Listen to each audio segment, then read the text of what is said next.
নদী ভেঙে নিয়ে গেছে। নদী ভেঙে নিয়ে গেছে, মেলা ঘর ভাঙছে তো, মেলা ঘর, মেলা। খুব কষ্ট। কই যেতেছেন? চরে বাদামের খেতে। এতে জমিতে হ্যাঁ, চাষ করতে। বাদাম নাড়ে দেবো। শুকাইতে দিবেন? হ্যাঁ হ্যাঁ, তুলবেন আজকে নাকি? তুলছি। ও কালকে তুলে রেখেছেন, আজকে এটা শুকাইতে দিবেন? আজকে শুকাবো। আপনার বাড়ি কোন দিকে? বাড়ি যে পশ্চিম দিকে। আগে কি এই চরে বাড়ি ছিল? আগে ছিল, আগে চরে বাড়ি ছিল? আগে ছিল, বহুদিন আগে। কত বছর আগে? এই অন্তপক্ষে 30 বছর। 30 বছর আগে? কি সব নদী ভেঙে নিয়ে গেছে? নদী ভেঙে নিয়ে গেছে। কয়টা ঘর ভাঙছে আপনার?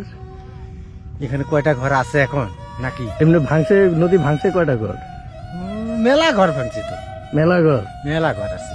একটা গ্রাম আছে। এটা তো এটা কি পুরোটা গ্রাম ছিল? ছিল, গ্রাম ছিল পুরাটা? পুরাটাই গ্রাম। মানুষজন থাকতো? একে গ্রাম ছিল পুরে।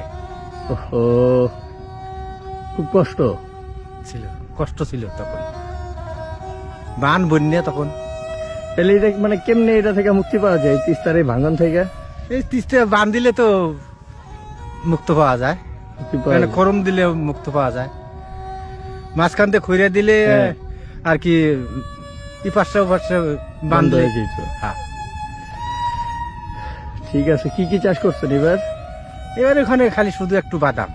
বাদাম? হ্যাঁ। কতটুকু জায়গা? বাদাম আর পেঁয়াজ। বাদাম আর পেঁয়াজ? বাদাম তো তুলে ফেলাইছেন, পেঁয়াজ তুলতে আর কতদিন? কেবল ফালাইলাম। কেবল ফালাইলেন? জি। মানে বাদাম তুলে পেঁয়াজ লাগাইলেন? হ্যাঁ, আচ্ছা আচ্ছা আচ্ছা।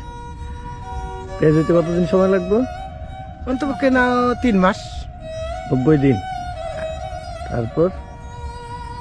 তারপর ফির আবার বাদাম লাগাবো। আবার বাদাম? আবার ফির বাদাম লাগাবো। বাদামের পরে? বাদামের পরে ফির আবার ওই ধান। ধান লাগানোর সময় পাইবেন? যাবো। ততদিন ইয়ে হয়ে যাবো না? ওই ওয়ার বর্ষা, বর্ষা শুরু হয়ে যাবে ওই না? বর্ষার ধান। ও আচ্ছা আচ্ছা আচ্ছা। বর্ষার ততদিন ধান। পর্যন্ত শুকনাই থাকবো। হুম, এরপর তাহলে পানি আসে তিস্তাতে কোন মাসে? আষাঢ় শ্রাবণ মাসে। আষাঢ় শ্রাবণ, হ্যাঁ, এই মাসগুলাতে পানি আসা শুরু করে। তখন আর কোনো আবাদ টাবাদ করা যায় না? করা যায় না, তখন নদী হয়ে যায়। তখন তাইলে আপনারা কি কাজ করেন? তখন ওই উঁচা জায়গায় কাজ করি। মানে কোনো কাজ টাজ নাই? তখন ওই উঁচা যেগুলো ওগুলো ধান লাগাই। আচ্ছা আচ্ছা আচ্ছা। আর এই নদীর তখন আবাদ করা যায় না। আর মাছ টাছ ধরেন নাকি না? না, মাছ টাছ ধরেন না? না, এগুলো মাছ টাছ আমরা ধরি নাই।